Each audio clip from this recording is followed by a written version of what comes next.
Thanks, Mina. While we like another one of the other groups, we had note takers, but we didn't see them appear. So if anyone was taking notes in the non-SPA science breakout, please get in touch. We'd love extra notes. So yeah, really want to thank Mina for documenting our discussion, especially during the formulation of the FoMs, which was hectic because we ran out of time. So thank you very much, Mina, and everyone who participated. Next slide, please. Excellent. So our discussion, uh, we focused on non-SPA science, which includes everything that we haven't already heard about. So we focused on volatiles, regolith formation, space weathering, heliophysics, plasma physics, and touched on a little bit of the human aspect, but I don't think we had anyone on the call who was really in the biology and human health. So that was a little gap. Some of our discussions indicated that in order to fully address each goal, we'd need various in situ and sample return. But we tried to focus mostly on what assessments could we make now, and what are we lacking in order to feed into the landing site planning. We landed on a few different figures of merit, including ice stability, elephant hide terrains, which are two lightning talks that I'll talk about in a minute, space weathering, and then plasma and radiation environment of the South Polar region. Like the other groups, we identified the need for specific maps that don't yet exist, and we'll discuss those with the relevant figures of merit.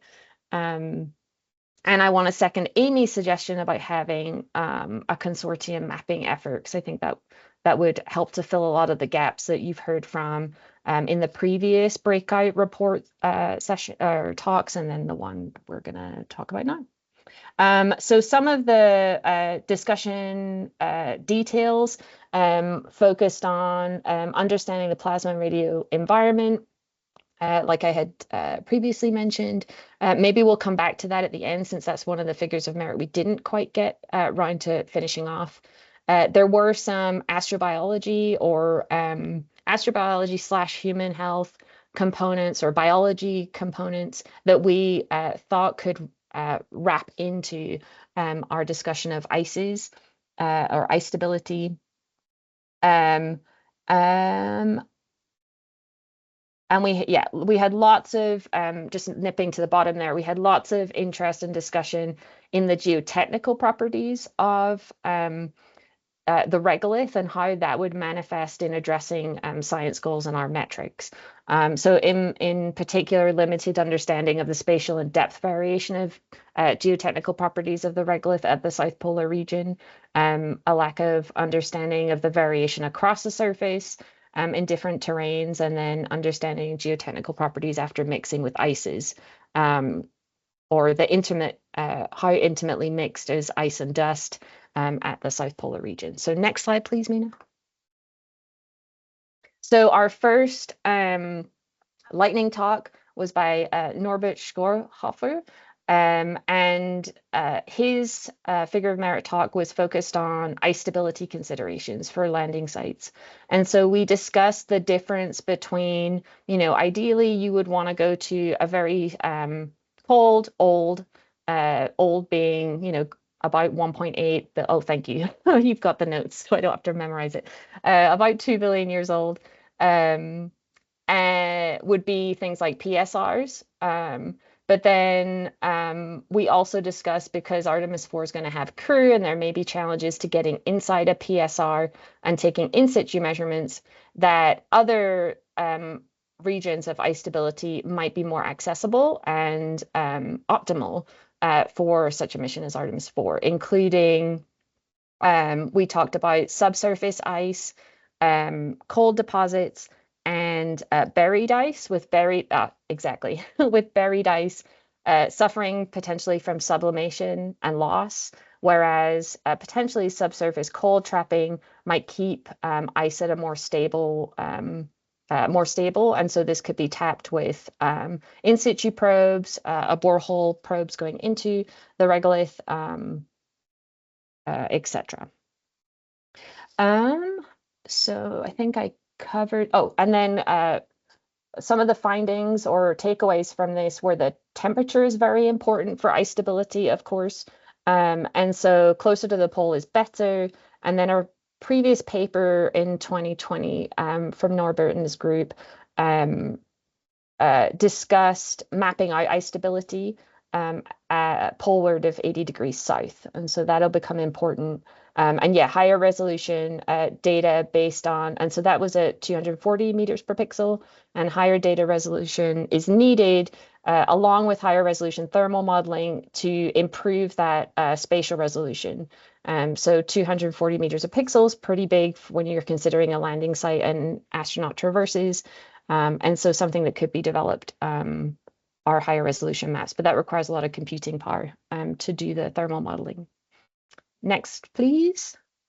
Our next talk, lightning talk, was from Jim Head, and Jim was discussing the challenge of traversing elephant hide terrains, which it's looking a little blurry on my side, but maybe that's just my screen. So if you look at the LROC NAC image, on the right side of the screen, you can see this kind of bumpy terrain, and that's this EHT terrain. And so Jim was discussing that not only do we not know how this terrain forms, so this is the much better image showing this texture in the highlands.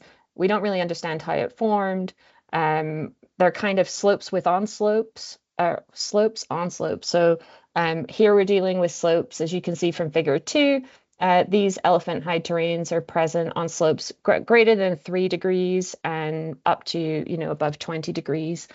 So we don't know how they form. They're probably important for understanding regolith formation in the south polar region of the moon. And they're also important to take into account when thinking about how astronauts and crew are going to navigate and traverse these areas, because there may be some issues with trafficability of these specific terrains. And yeah, this links back to what we had in the kind of overall summary of our discussion, is the continuing theme that we've already seen from the ice stability talk. And then this one is the importance of geotechnical properties, or physical and thermal properties of the regolith is really important to underpinning, to understand, and underpins the goals of these two lightning talks. So next slide, please.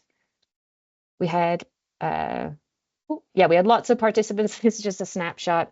We'll get all of the participants added afterwards. Next, please.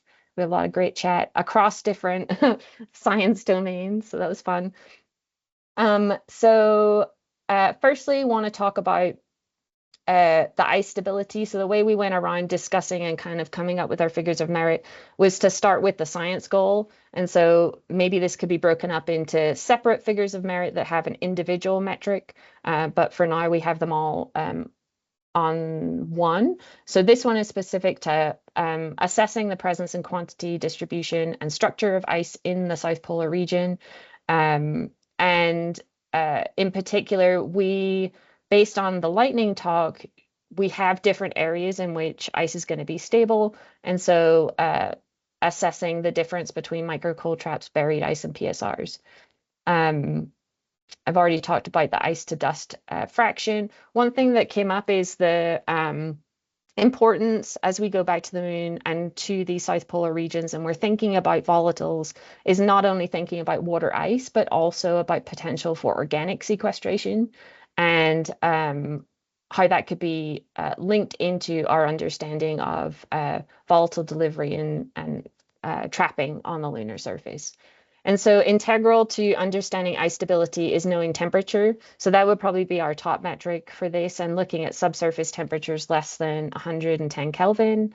And then depending on which type of ice deposit you go after, you could be looking at a deposit for PSRs that are on the order of 2 billion years, or younger if they're smaller deposits.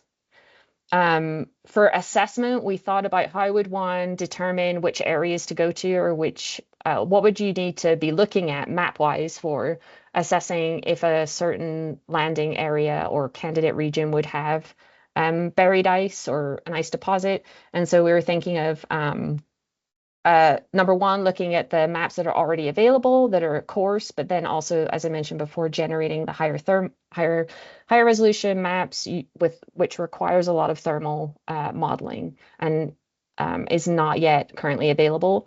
And then comparing the results with land measurements, which are coarse in their spatial resolution, but could help affirm where ice is stable on the surface. Next, please. The next one was looking at the elephant hide terrains. So understanding their origin and then assessing implications that they may pose to crew and vehicle trafficability. Of course, for Artemis 4, we're limited on mobility, but still the crew might have to traverse these types of regions. And so here, one of the biggest metrics is going to be slope and assessing slope, but then also in order to differentiate slope that doesn't have EHT from one that does need imagery, orbital imagery, NAC images to actually locate them. What's good is that Jim Head's group's already working on this to assess where are these terrains. And then what'll be needed after that is to assess, well, how do those terrains map to different geologic terrains, craters, and other geologic metrics we might be interested in. Next. Okay, this one's on space weathering. So we have a somewhat good handle on how space weathering operates based on studies of Apollo samples and Lunar samples. But we really want to understand how space weathering differs in how it interacts with the lunar regolith in the South Polar region. And so here we would be, and this is where our metrics maybe should go in, some of them should go into assessments, but we were trying to figure out what the best metric would be. Is it maturity? Is it shielded area swirls? Are those the best, kind of linking to Tabestock? Slope, we need to think about that a little bit more. And then how would we assess that? We would need to look at optical maturity, albedo, elevation, also proximity to boulders. So one of the discussions that we had was related to volatiles, but also space weathering, is how do we differentiate plume activity from landing in a particular area versus what's indigenous to the terrain and to the area you've landed in. And so potentially proximity to boulders or in the shadowed portion of boulders, under boulders, would help with making sure we collect space weather materials at the polar regions when we're on the boots on the ground. And then last one, which is the one that's not fully developed yet, is to understand the plasma and radiation environment of the lunar South Polar region. So understanding how the solar wind and space plasma interacts with the lunar surface in the polar environment. And so things that could be done to assess this in the meantime are things that we can observe from the ground. And I have some notes somewhere because this is way out of my field of expertise. But looking at things like ion densities and fluxes to the lunar surface from here on Earth, we could maybe shed some light on where would be the best place to go. I think that's everything. Do we have anything else? No, I think that's everything. Awesome. Thank you. Thank you so much.